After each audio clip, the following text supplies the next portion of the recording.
মাঝে, মাঝে মনে হয় স্বর্ণযুগে বসবাস করে এসেছিলাম। কেন জানেন? কারণ আগে ডিসেম্বর মাসে স্কুল ছুটি থাকতো।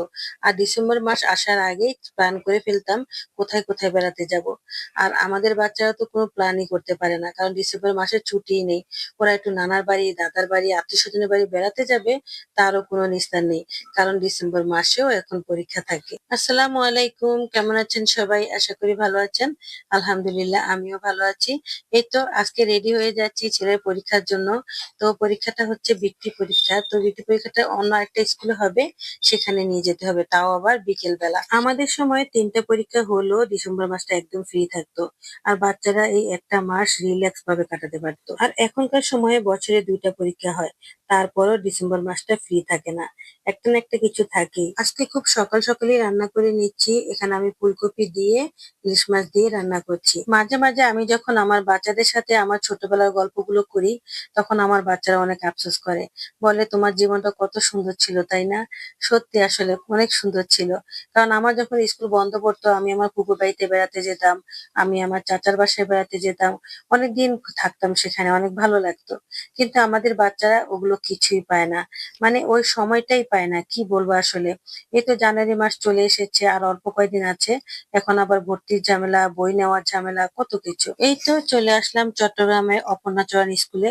তো ওখানে একদমই দাঁড়ানোর জায়গা নেই। রাস্তার উপরেই দাঁড়িয়ে আছি। কি আর করা, আসলে স্কুলের ভিতরে ঢোকার কোনো নিয়ম নেই। তো বাচ্চাকে ঢুকিয়ে দিয়ে রাস্তার উপরেই দাঁড়িয়ে আছি। আমি আর আমার হাসব্যান্ড এসেছি। তো যাই হোক, এই তো দাঁড়িয়ে, দাঁড়িয়ে দুজন একটু ভিডিও করলাম। ভালোই লাগছিল, সময়টা ভালোই কাটছিল। মাঝে, মাঝে আসলে এভাবে একটু বের হতে ভালোই লাগে। তবে এমন টেনশন নিয়ে বের হতে একদমই ভাল লাগে না। আজকে একটু টেনশন নিয়ে বের হয়েছি যেহেতু পরীক্ষা। তো যাই হোক, এই তো সন্ধ্যা হয়ে এসেছে, এখনো ছেলে বের হওয়ার নাম নেই। অনেক গার্জিয়ান এসেছে, এত গার্জিয়ান যে আমি সামনেই যেতে পারছি না। সত্যি বলতে এখানে ৬,০০০-এরও বেশি বাচ্চারা পরীক্ষা দিচ্ছে। আর কি বলবো, আসলে অনেক ভিড়, অনেক ভিড়। তো যাই হোক, সামনে যাওয়া আমার পক্ষে সম্ভব নয়। কিন্তু মাইকে বলে দিচ্ছে যে মানে ১, ২, ৩, ৪ এরকম ভাবে বলে, বলে দিচ্ছে। তারপর গিয়ে, গিয়ে বাচ্চা নিয়ে আসতে হবে। তো আমি সে অপেক্ষাতে আছি কখন আমাদেরকে ডাকবে। তো এদিকে আমার হাসব্যান্ডও ওই যে উপরে গিয়ে ও দাঁড়িয়ে আছে ওখানে। মানে দাঁড়ানোর কোনো জায়গা নেই আরকি। যাক, এতক্ষণে অপেক্ষার পহরটা শেষ হলো। আর এখন তাসিনকে নিয়ে বেরিয়ে চলে আসলাম। আর আসার সময় আমি আবার কিছু কেনাকাটা করব না, সেটা কি হয়? এই যে চানাচুর কিনে নিয়ে এসেছি। তো এগুলো আসলে চানাচুরের সাথে অনেক রকমের ডাল মিক্স করা আছে। তাই আমার কাছে ভালো লেগেছে।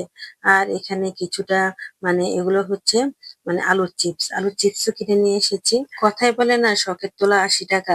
এই আলুর চিপসের প্যাকেটটা হচ্ছে ৳১২০। আমার হাসব্যান্ডও কিনে দিতে চাইছিল না। আমি জোর করে কিনেছি। কারণ আমার কাছে এই চিপসগুলো খেতে অনেক ভালো লাগে। ও বলতেছে, "বাসায় তোমাকে এগুলো বানিয়ে দিব। এত টাকা দিয়ে কেনার দরকার নেই।" আমি বলেছি, "না, তুমি দিবা না। তুমি এখনই কিনে দাও।" তারপরে কিনে দিয়েছে। তো যাই হোক, আমার কাছে ভীষণ ভালো লেগেছে। আমি আবার গেলে আবার বেশি করে নিয়ে আসবো। তো আজ এ পর্যন্তই। ভালো থাকবেন সবাই। আল্লাহ হাফেজ।